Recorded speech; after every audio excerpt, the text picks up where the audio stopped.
Well, in time-honoured tradition, let me say welcome, faithful listener. I'm here today with Gary Russell. Aside from being a script editor on Doctor Who, Gary is the director of Dreamland. Welcome. Hello, nice to be here. Good to have you here. Before we dive into the questions that the listeners sent us, could you tell us where we are right now with Dreamland, where we're up to?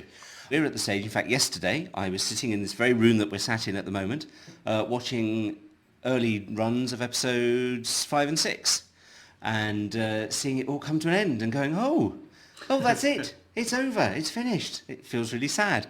But it's looking really, really good. And we've a long way to go. We've not got a huge amount of time.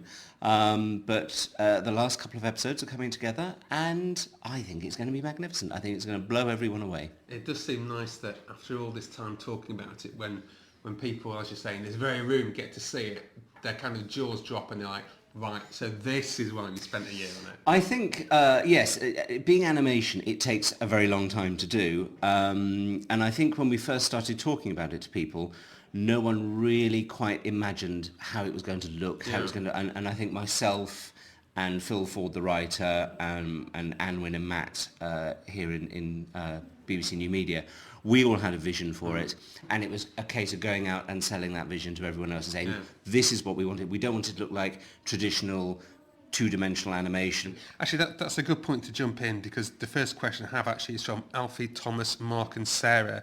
They asked, how did Dreamland come about, and specifically, how did you get involved in it?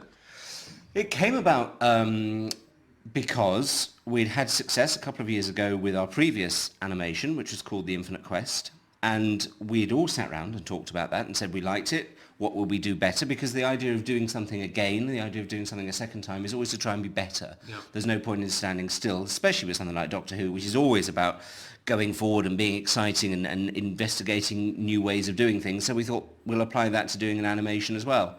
So it had always been in our mind, right from the moment we did Infinite Quest, that we wanted to do another one. And so it eventually became Dreamland. How did I get involved in it? I think I probably sat and shouted very loudly in the middle of a room saying, excuse me, I want to be involved with this. I know that's not true, because Russell has already said that it was your involvement that was one of the things that prompted him to say, yes, we'll go ahead and do it. Well, that's very, very nice of him. Oh, bless him. I love animation. I'm a huge fan of animation. I think animation is a very good way to do Doctor Who, actually. And I'd never wanted to obviously to replace TV live-action Doctor Who, but I think it's an interesting path for Doctor Who to go down, because there are things you can do in animation, obviously things you can't do in animation, that Doctor Who lends itself to very, very well. So I've always been interested in cartoons and animation. I've always been interested in voice work. I have a background in audio drama, which is basically drama without any pictures, and the animation puts the two together. You work with the actors and you're doing their voice work and everything, and then you make the pictures fit. And it was fun. That's very nice of Russell to say that my involvement was important. No, that was in one of the previous Q&As, and so it's there for the world to register. It's a good thing to be involved in. It's good fun. It's a nice way to make a different version of Doctor Who.